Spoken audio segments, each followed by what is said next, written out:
Hello guys! Hello Pisces! Welcome dito sa ating channel, Kapalaran 888. Welcome! Alamin natin ang spirit message para sa inyong lahat. Ito ay timeless. Pwede kang makaresonate ngayon or pwedeng bukas, makalawa, or sa susunod na mga araw, buwan, or pwedeng ito ay tapos na. Okay? So, tingnan natin Pisces. Ano ba ang mensahe sa iyo ng spirit guides?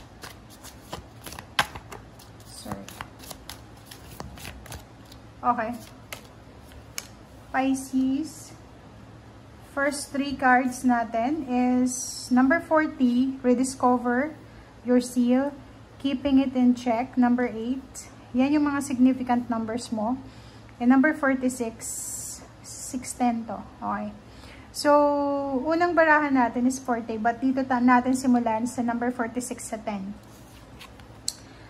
Pisces, sinasabi ng baraha mo dito na if ever man na may mga kinakatakutan kayo, look for ways to strengthen your connection to the universe. Okay? So, and others. So, parang sinasabi ng baraha, kailangan nating harapin ang mga bagay-bagay na kinakatakutan natin. Maghanap tayo ng paraan para mas lalong lumakas ang ating connection sa ating Panginoon, sa universe, and then sa ibang tao. Manatili tayong peaceful and kalmado kung alam mo kung ano yung meron ka, kung alam mo kung ano yung pagkatao mo. Okay? So, yan. Second card is number 8. Keeping it in check. Okay? Pay attention sa kung ano yung nangyayari sa paligid mo. Okay?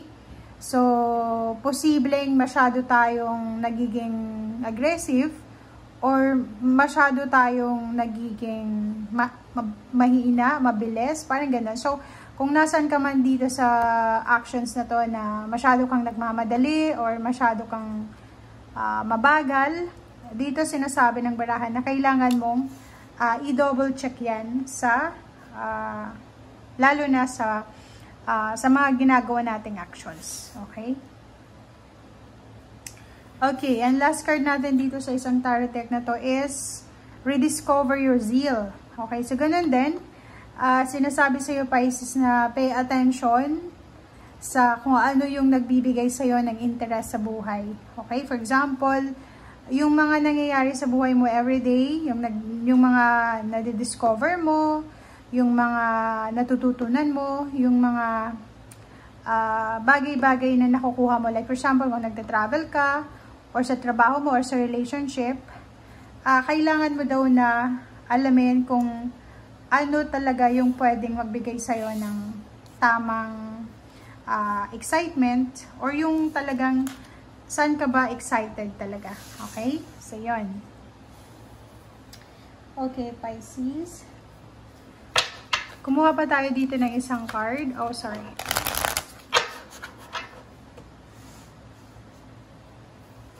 Okay, Pisces. Ano pa ba ang messages? Spirit message to. Oh, sorry. Okay, dalawa, owl, and then eagle. Wow. So, ang owl na to, Pisces, ay nagsasabi sa'yo na sa paghahanap ng katotohanan or sa paghahanap ng realidad or sa face ang realidad dito sa mundo, kailangan nating maging open. Kailangan nating maging compassionate. Okay? Dito sa barahang to, sinasabi ng barahan na alam mo, Pisces, kung sino ang mga taong totoo at hindi totoo sa harap at sa likod mo. You can see through deception. Parang ikaw yung isa sa mga zodiac signs na matalas yung pakiramdam, yung intuition. So, dito sinasabi ng barahan na okay, maraming nangyari sa'yo sa past, maraming nanloko sa'yo, maraming nang backstab sa'yo, maraming tinapakan yung pagkatao mo para lang umasenso sila, maraming nainggit sa'yo, but sinasabi ng baraha dito, let the past go na. Okay? Kailangan mo nang tapusin yung nakaraan and maglagay ka ng konting space sa iyong kasalukuyan para mas mag-enjoy ka. Okay? Rise up. Okay? Parang rising from the ashes, lumaban ka. bumangon ka sa kung nasaan ka man ngayon. Kasi yung magic and wisdom are your birthright. Wow, sobrang magical yung message na to. And next card natin is Eagle, Mastery. Okay, so ang card na to is parang nagsasabi na, especially yung mga Pisces na matatalas yung kanilang pakiramdam, yung intuition, yung mga healer, emotional healer, or kung ano man to, like doctor, nurses, or kung ano pa man ang profession mo na pwede kang nakakapagpagaling ng ibang tao, or emotionally, ikaw yung nilalapitan ng mga taong may problema. Dito sinasabi na you are on a spiritual journey beyond the sky. Okay? So, same din dito. Two cards nagsasabi na let go na natin yung nakaraan and soar higher, rise up, 'di ba? So parang sinasabi ng barahan na yung eagle kasi, 'di ba? Alam niyo ba yung kwento ng eagle tsaka snake? 'Di ba? Yung magkaaway na eagle tsaka snake. Ang ginawa ng eagle is dinala niya yung snake doon sa pinakamataas. And since yung snake is hindi niya kaya yung pressure sa taas, talagang talo siya, 'di ba? So eto, parang gawin natin, if ever na may mga hindi ka ma-recover na emotion, like maraming nangyari sa'yo sa nakaraan na pwedeng nagdala sa'yo ng confusion, ng disappointments, ng pain and heartache, let go mo na yan, okay? And rise up, okay? Soar higher, okay? Kasi yun na nga, you are guided by your spiritual helpers, by the wind of spirits.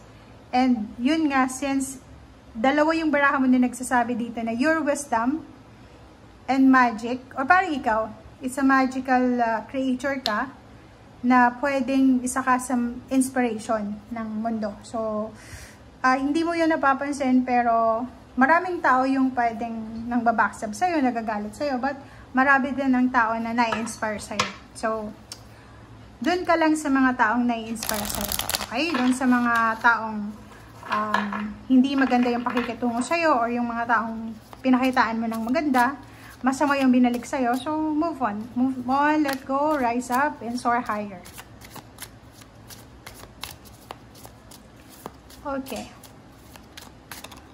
Pisces, King of Pentacles. Woo. So, itong spiritual message muna to is parang sinasabi na yun, your wisdom inspires the world. Magic and wisdom are your birthright. So, parang ganun lang yun. Yung good fortune is your birthright. So, yung King of Pentacles, kasi diba, kahit sabihin mo na minsan may mga financial struggles ka, pero aminin mo yan na nakakakuha ka ng solusyon. And then, resolution, or mga sagot, answer sa mga pinagdadaanan mo, especially financial. So, parang ganun, it's your birthright na maging financially stable. Parang ganun. So, if ever na nakakaramdam ka ng guilt, ng konting guilt, like for example, nararamdaman mo na, bakit sa loob ng pamilya mo, ikaw lang yung nakapag-aral, ikaw lang yung financially stable, ikaw lang yung ganito, ganyan. It's your birthright. So, sinasabi ng barahan na, siguro sa old life mo, yung old soul mo, is, yun na nga, naging, kumbaga, mabuti kang tao. So, parang binabalik lang sa'yo ng universe, ang ating spiritual helpers, yung mga good deeds na ginawa mo from your past, which is, eto na yung result, eto na yung good karma mo. Okay?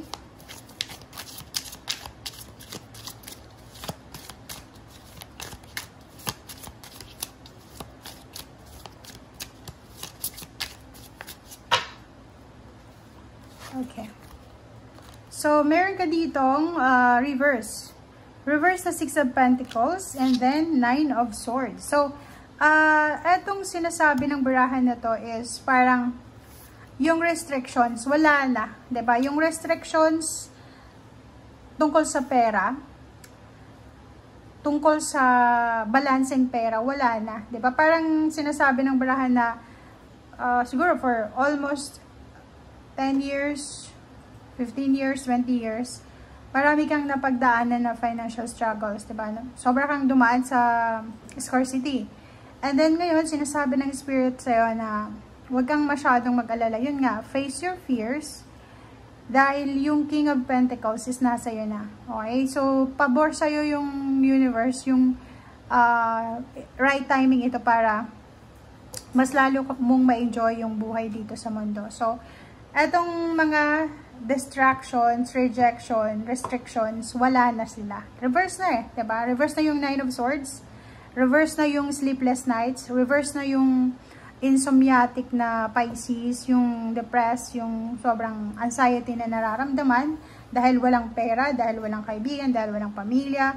Dahil eto na siya, nandun ka na sa King of Pentacles, hawak mo na yung salapi. Or pwedeng mahahawakan mo na. Or parang sinasabi ng baraha sa'yo na makukuha mo na yung talagang para sa'yo. Diba? So, eto naman na Ace of Wands is parang sinasabi ng baraha na mas lalo kang magiging excited, mas lalo kang magiging motivated, lalo na ngayon kasi parang yung energy mo is the more na nagsasucceed ka sa buhay, the more na nagiging masipag ka, the more na nagiging motivated ka. So, Justice card, contracts, maraming kontrata to. So, it's either, kasi may Page of Swords siya, so pwedeng maraming balita dito tungkol sa bagong kontrata, bagong kontrata, and then meron 7 of Pentacles, yung matagal mo nang hinihintay, for example, ang tagal-tagal mo nang naghihintay para sa contract na to, or pwedeng sa papeles, or kung ano pa man, and dito sinasabi ng barahan na, konting tiyaga pa, and yung parang situation mo for the past few years, pwedeng 8 years, yung 8 of Cups kasi dito, may mga iba sa inyo na hindi kayo makamove on. Kaya, yung mga baraha mo dito is nagsasabing, move on, diba? Move on kasi, kailangan mo yon. So, sinasabi ng baraha mo dyan, Pisces, na at ang Page of Swords, maraming good news ang parating sa'yo for the next years. So, it's time for you to move on. Move on, relocate, travel, let go. Yun nga, diba? Let the past go and make room for a better life. Ganun din dito, let go of the past and soar. Okay? So, thank you guys and see you again. Bye!